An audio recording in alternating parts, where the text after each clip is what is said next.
ನನಗೆ ನನ್ನ ಮಗಳು ಬೇಕು, ನಿಮ್ ದುಡ್ಡು ಬೇಡ.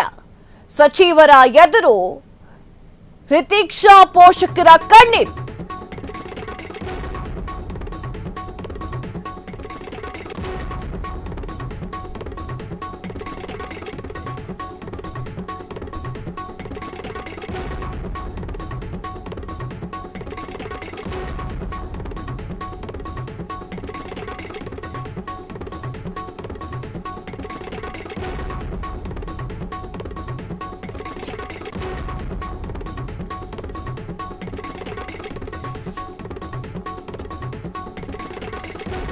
ಎಸ್, ನನಗೆ ನನ್ನ ಮಗಳು ಬೇಕು, ನಿಮ್ಮ ದುಡ್ಡು ಬೇಡ. ಸಚಿವರ ಎದುರು ರಿತಿಕ್ಷಾ ಪೋಷಕರ ಕಣ್ಣೀರು. ಮದ್ದೂರಿನ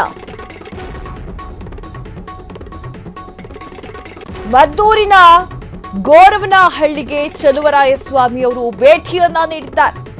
ಮೃತ ರಿತಿಕ್ಷಾ ಪೋಷಕರನ್ನ ಭೇಟಿಗಾಗಿ ಸಾಂತ್ವನ.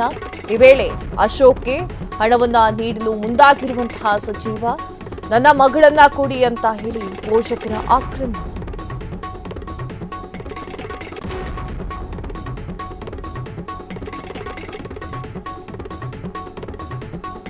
ಸಚಿವರ ಎದುರು ಕಣ್ಣೀರು ಹಾಕಿರುವಂತಹ ವಾಣಿ ಹಾಗೂ ಅಶೋಕ್ ಕಣ್ಣೀರು ಇಡುತ್ತಿರುವಂತಹ ಘಟನೆಯನ್ನ ವಿವರಿಸಿದಂತಹ ಪೋಷಕರು, ನಿನ್ನೆ ಸ್ವರ್ಣ ಸಂದರ್ಭದ ಬಳಿ ನಡೆದಿದ್ದಂತಹ ಅಪಘಾತ ತಲೆಗೆ ತೀವ್ರವಾಗಿ ಪೆಟ್ಟಾಗಿ 3.5 ವರ್ಷದ ರಿತಿಕ್ಷಾ ಸಾವನ್ನಪ್ಪಿದ್ದಾಳೆ. ಹೀಗಾಗಿ ಚಲುವರಾಯಸ್ವಾಮಿ ಅವರು ಮಾತನಾಡಲಿಕ್ಕೆ ಹೋಗಿದ್ದಾರೆ. ಆಗ ನನಗೆ ನಿಮ್ಮ ದುಡ್ಡು ಬೇಡ, ನಿಮ್ಮ ದುಡ್ಡು ನೀವೇ ಇಟ್ಕೊಳ್ಳಿ, ನಂಗೆ ನನ್ನ ಮಗಳು ಬೇಕು ಅಂತ ಹೇಳಿ ರಿತಿಕ್ಷಾ ಪೋಷಕರು ಆಕ್ರಂದನ ಮುಗಿದ.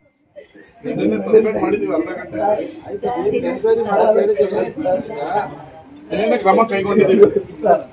1:30 4 ಗಂಟೆ ಆದರೂ ಒಬ್ಬರು ಬಂದಿಲ್ಲ.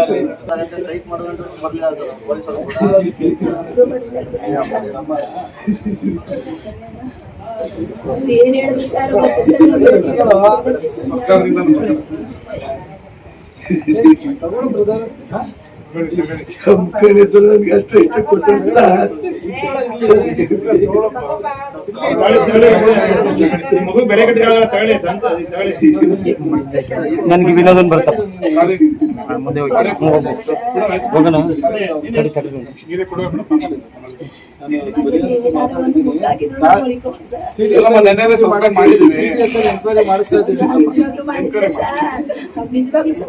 ಸಸ್ಪೆಂಡ್ 3 ಜನ ಆಯ್ತು.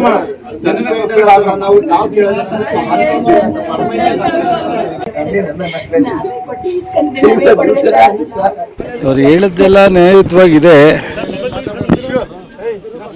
ಏನೇ ಕಾನೂನಿನಲ್ಲಿ ಚೌಕಟ್ಟಿನಲ್ಲಿ ನಾವು ತನಿಖೆ ಮಾಡಿದ್ರು ಚೆಕ್ ಮಾಡಿದ್ರು ಸಾರ್ವಜನಿಕರಿಗೆ ತೊಂದರೆ ಆಗದೇ ಇರೋ ರೀತಿಯಲ್ಲಿ ಮಾಡಬೇಕಾಗತ್ತೆ. ಈಗ ಮುನ್ನೆಚ್ಚರಿಕೆಯಿಂದ ಈಗ ಕೂಡಲೇ ಅವ್ರು 3 ಜನನ ಸಸ್ಪೆಂಡ್ ಮಾಡೈತೆ. IG ಅವರು SP ಅವರು ಇಬ್ಬರು ಮಾತನಾಡಿ ನಾನು ರಾಯಚೂರಿನಲ್ಲಿ ಇದ್ದಿದ್ದರಿಂದ ನೆನ್ನೆನೇ ಬರಬೇಕಾಗಿತ್ತು, ಬರೋಕ್ಕಾಗಲಿಲ್ಲ. ರವಿನೂ ಬೆಂಗಳೂರಲ್ಲಿದ್ದ. ಉದಯ್ ಅವರು ನೆನ್ನೆ ಇದ್ದರು, ಅವ್ರು ಬೆಂಗಳೂರಿನಲ್ಲಿದ್ದ. ಬೆಳಗ್ಗೆ ಮಾತನಾಡಿದೆ, ಇಲ್ಲಿ ಹೋಗ್ತಾಯಿದ್ದೆ. ನನಗೆ ಆ್ಯಕ್ಚುಲಿ ಮಂಡ್ಯ ಸ್ವರ್ಣಸಂದ್ರ ಅಂತ ಅನ್ಕೊಂಬಿಟ್ಟಿದ್ದೆ ನಾನು. ಆಮೇಲೆ ಗೊತ್ತಾಯಿತು ಮದ್ದೂರಿನ ಗೊರವನಹಳ್ಳಿ ಅಂತೇಳಿ. ಹಾಗಾಗಿ ಉದಯ್ಗೂ ಮಾತಾಡಿದೆ. ಉದಯ್ ಇವತ್ತು ಎಲ್ಲ ಹೊರಗಡೆ ಇದ್ದರು. ಹಾಗಾಗಿ ವಿಸಿಟ್ ಮಾಡಿದ್ದೀನಿ. IG ಹತ್ರ, ಪೊಲೀಸ್ ಆಫೀಸರ್ ಹತ್ರ ಎಲ್ಲ ಮಾತನಾಡಿದ್ದೀನಿ. ಈಗೇನು ಸಸ್ಪೆಂಡ್ ಆಗಿದೆ ತನಿಖೆ ಮಾಡಿಸೋಣ. ಅದರಲ್ಲಿ ಏನು ತಪ್ಪಿತಸ್ಥರಿದ್ದಾರೆ ಅವ್ರ ಮುಂದಿನ ಏನು ಕ್ರಮ ತಗೊಳ್ಳೋಕ್ಕೆ ಅವಕಾಶ ಇದೆ ಅದನ್ನೆಲ್ಲನೂ ಮಾಡೋಣ ಅಂತ ಹೇಳಿದ್ದೀನಿ. ಅವ್ರಿಗೆ ಅರ್ಥ ಆಗುತ್ತೆ. ಮಗು ಚಿಕ್ಕ ಮಗು, 3 ವರ್ಷದ್ದು ಒಂದು ಹೆಣ್ಮಗು ಮನೆಯಲ್ಲಿ ಪಾಪ ಅವರು ತಂದೆಗೆ ಊಟ ಮಾಡಿಸುತ್ತೆ ಆ ಹುಡುಗಿ. ಅದೆಲ್ಲ ನೋಡಿದಾಗ ಎಂಥವ್ರಿಗೂ ಭಾಳ ತಡ್ಕೊಳಕ್ಕಾಗಲ್ಲ. ನಾವು ಹೇಳೋದು ಈಸಿ, ಬಟ್ ಯಾರು ಅನುಭವಿಸ್ತಾರೆ ಅವ್ರಿಗೆ ಅದ್ರ ಕಷ್ಟ ಗೊತ್ತಾಗುತ್ತೆ. ಇದು ಆಕಸ್ಮಿಕವಾಗಿ ಆದಾಗ ಒಂಥರ ಇದೇನಾಗುತ್ತೆ, ನಮ್ಮ ಕಣ್ಣು ಮುಂದೆಲೇ ಅವಕಾಶ ಇದ್ದರೂ ನಾವು ಬದುಕಿಸ್ಕೊಳ್ಳೋಕ್ಕಾಗಲಿವಲ್ಲ ಅನ್ನೋ ನೋವು ಅವ್ರಿಗಿದೆ. ಇಲ್ಲಿ ಡಾಕ್ಟ್ರುಗಳದ್ದು ತಪ್ಪಿದೆ. ಆಸ್ಪತ್ರೆಯಲ್ಲಿ ನಾನು ಲೋಕಾಯುಕ್ತರು ವಿಸಿಟ್ ಮಾಡ್ತಾಯಿದ್ದಾರೆ. ಹಾಗಾಗಿ ನಾನು ಇವತ್ತು ಅವ್ರು ಯಾರನ್ನೂ DCCO ಅವ್ರನ್ನ ಕರೀಲಿಕ್ಕಾಗಲಿಲ್ಲ, ಲೋಕಾಯುಕ್ತರ ಜೊತೆ ಇರೋದ್ರಿಂದ. ಇನ್ನೊಂದು ವಾರದೊಳಗಡೆ ನಾನು ಮತ್ತೆ ಬಂದಾಗ ಮೀಟಿಂಗ್ ಮಾಡಿ ಪೊಲೀಸ್ನವರ ನಿರ್ಲಕ್ಷ್ಯತೆ ಏನಿದೆ ಅದ್ರ ಬಗ್ಗೆನೂ ಸಹ ರಿಪೋರ್ಟ್ ಬರುತ್ತೆ. ಕೂಡಲೇ ಅದನ್ನು ಏರ್ ಆಫೀಸರ್ ಹತ್ರ ಮಾತಾಡೋಣ. ಡಾಕ್ಟ್ರುಗಳು ಸಹ ಯಾವುದೇ ಈ ಥರದ ಮಕ್ಕಳಿಗಿರ್ಬೋದು ದೊಡ್ಡವ್ರಿಗಿರ್ಬೋದು ಆಕಸ್ಮಿಕವಾಗಿ ಆದಾಗ ತಕ್ಷಣ ಆಂಬುಲೆನ್ಸ್ ಕಳಿಸ್ಬೇಕು. ಸೊ ನೀವು ಅರ್ಜೆಂಟ್ ಹೋಗಿ ಅನ್ನೋ ಬದಲು ಒಂದು ಆಂಬುಲೆನ್ಸ್ ಕಳಿಸಿದ್ರೆ ಈ ಪರಿಸ್ಥಿತಿ ಆಗ್ತಿರಲಿಲ್ಲ. ಇದನ್ನೆಲ್ಲ ನಾನು ಜಿಲ್ಲಾಧಿಕಾರಿಗಳು ಸಂಬಂಧಪಟ್ಟಂಥ ಆರೋಗ್ಯ ಇಲಾಖೆ ಅಧಿಕಾರಿಗಳೆಲ್ಲ ಕರೆದು ಸ್ಟ್ರಿಕ್ಟಾಗಿ ಇನ್ಸ್ಟ್ರಕ್ಷನ್ ಕೊಟ್ಟು ಮುಂದೆ ಈ ಥರದ ಯಾವುದೇ ಅನಾಹುತ ಯಾವುದೇ ತಾಲೂಕಿನಲ್ಲಿ ಯಾವುದೇ ಜಿಲ್ಲೆಯಲ್ಲಿ ಆಗದಂಗೆ ನೋಡ್ಕೊಳ್ತಕ್ಕಂಥದ್ದಕ್ಕೆ ಒಂದು ಕ್ರಮ ತಗೊಳ್ಳೋದು ಮತ್ತು ಈ ಇಶ್ಯೂನಲ್ಲಿ ತನಿಖೆ ರಿಪೋರ್ಟ್ ಬರಲಿ, ಏನು ತನಿಖೆ ರಿಪೋರ್ಟ್ ಬರುತ್ತೆ ಅದು ತಕ್ಷಣ ಕ್ರಮ ತಗೊಳ್ಳೋದಕ್ಕೆ ಮಾಡೋಣ. ಈಗ ನಾನು ರವಿ ಇಬ್ಬರೂ ನಮ್ಮ ಕೈಲಾದಷ್ಟು ಒಂದಷ್ಟು ಕೊಟ್ಟಿದ್ದೀವಿ. ಅವ್ರ ದುಡ್ಡು ಮುಖ್ಯ ಅಲ್ಲ, ಅವ್ರಿಗೇನು ದುಡ್ಡನ್ನು ನಮಗೆ ಅವಶ್ಯಕತೆ ಇದೆ ದುಡ್ಡು ಕೊಡಿ ಅನ್ನೋ ಥರ ಅಲ್ಲ. ನಾವು ಆರ್ಥಿಕವಾಗಿ ಕನಿಷ್ಠ ಪ್ರಮಾಣದಲ್ಲಿ ಇದ್ದೀವಿ, ಬಟ್ ಅದು ನಮ್ಮ ಮಗು ಹೋಯ್ತಲ್ಲ ಅನ್ನೋ ಸಂಕಟ. ಮುಖ್ಯಮಂತ್ರಿ ನಿಧಿಗೆ ಪರಿಹಾರಕ್ಕೂ ಸಹ ನೆನ್ನೆ ಬರೀಲಿಕ್ಕೆ ಹೇಳಿದೆ, ಜಿಲ್ಲಾಧಿಕಾರಿಗಳು ಕಳಿಸಿದ್ದಾರೆ. ನಾನು CM ಆಫೀಸಲ್ಲೂ ಮಾತಾಡಿದ್ದೀನಿ, ಇವತ್ತು ನಾಳೆ ಮಾತನಾಡಿ ಅದನ್ನು ಸಹ ಮಾಡಿಸುವಂಥ ಪ್ರಯತ್ನ ಮಾಡ್ತೀನಿ.